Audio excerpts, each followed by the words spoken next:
আল্লাহ রসুলে কইছেন যে আমরা মানুষ হিসাবে মানুষের লোকের সঙ্গবদ্ধ হইয়া চলতাম। আর এই মানুষ হিসাবে মানুষের লোকের সঙ্গবদ্ধ হইয়া চলতে হইলে মানুষ দেখি আমরা চলতাম, যে মানুষ দিয়া মানুষের কল্যাণ হয় এই মানুষ আপনার লোকে চলতাম। আমরা চেষ্টা করি সবসময় যে প্রতিদিন হইল একজন বালা মানুষের লোকে যেন আমার পরিচয়টা হোক।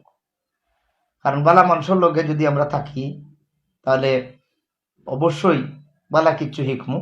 আর বালা কিচ্ছু শিখলে নিজের ফ্যামিলিরে বালা কিচ্ছু দিতাম পারমু, নিজের সমাজের বালা কিচ্ছু দিতাম পারমু, নিজের বাই বাতিজা যে বা যারা আসবেন এরারে বালা হয়তো শিক্ষা দেওয়া সম্ভব। এর লাগি আমরা সবসময় বালা মানুষের লোকে চলতাম, বালা একটা সমাজের লোকে চলতাম।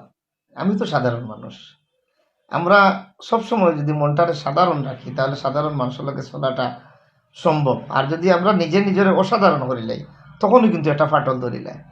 এই যে মানুষগুলোর লগে আমি চলাফেরা করি, আমি সবসময় চাই যে এরা লগে চলতাম। কারণ আপনি শিক্ষানিতা হয়ে থাকি সমাজ থাকিয়া, আপনি শিক্ষানিতা বিভিন্ন অসঙ্গতি থাকিয়া।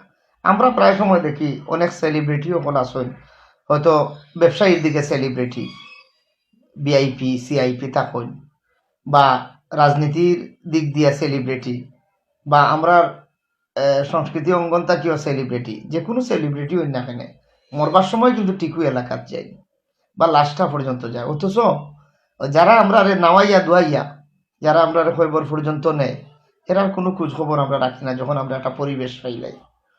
আমি এরার কাছ থেকে শিক্ষা নিছি যে না, যতদিন বাঁচিয়া থাকবো যারা আমরা নাওয়াই দুয়াইয়া আমরা খবর পর্যন্ত আমার খবর পর্যন্ত পৌঁছাইব, আমি এরা লইয়া বসবাস করতাম হইব, এরার সুখে দুঃখে থাকতাম হইব, তারা আমার সুখে দুঃখে থাকবো, যার কারণে তারাও আমার মায়া করেন, আমিও তারার মায়ার থাকতাম চাই আর কি।